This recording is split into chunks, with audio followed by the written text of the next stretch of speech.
आउज़ुबिल्लाहिमिनश्शैतानिर्रजीम बिस्मिल्लाहिर्रहमानिर्रहीम। हकीमी एहसन तुहाडी खिदमत चो हाज़र है अज लोकें दे कब्रस्तान दे विच आया और ये तकरीबन हफ्ते विच एक बारी मैं लाजमी आना, खासकर जुम्मे वाले दिन।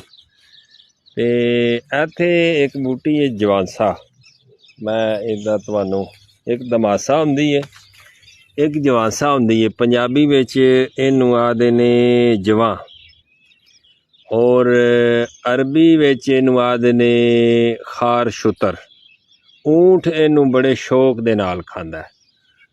ऊंठ जिहड़ा है ना वो इहनू बड़े शौक दे नाल खांदा है। कैमरे नू मैं ज़रा साफ कर देना। यह जनाब जवां है, जवासा इहनू आखदे ने। गर्म खुश्क मिजाज दा हुंदा है और इहदे दो तीन फायदे ने। इसदा अरक किसी भी कुरांबीक चो या किसी तरीके नाल मैं किसी दिन तुहानू दसांगा कि हर घर दे विच जिहड़ा है ना प्रैशर कुकर हुंदा है। प्रैशर कुकर दे नाल अरक किवें कढ़िया जांदा है, उहदी मैं वीडियो अलग बनादा प्रैक्टिकली।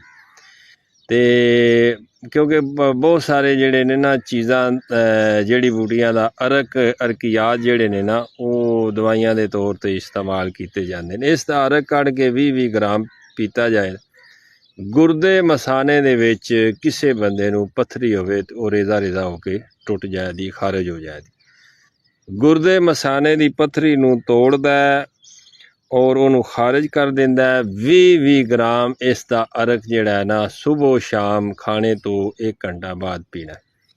दूसरी चीज़ आम तौर पर मूँह दे विच छाले बन जाते ने, दाने बन जाते ने। मूँह दे विच छाले बन जाना, दाने बन जाना या सोजन बन जाना, मूँह पक जाता है। बच्चे होण या वड्डे होण जिन्हां दा मैदा खराब होवे, इसदा कावा बना के इस दे पत्तियां दा, पत्ते ने छोटे छोटे इस दे पत्तियां दा कावा बना के उस दियां कुलियां कीतियां जान। उस दियां कुलियां करो दे 2-3 वारी करो दे ते इंशाअल्लाह ताला जिहड़ा मूँह दे छाले ने या मूँह दा पक जाना है वो इंशाअल्लाह ठीक हो जाएगा। इस तो अलावा किसी बंदे दे, औरत दे, मर्द दे चेहरे ते पुराने कील मुहासे दाग धब्बे दे निशान होण, पुराने कील मुहासे दाग धब्बे दे निशान होण ते 10 ग्राम जवासा लैना है।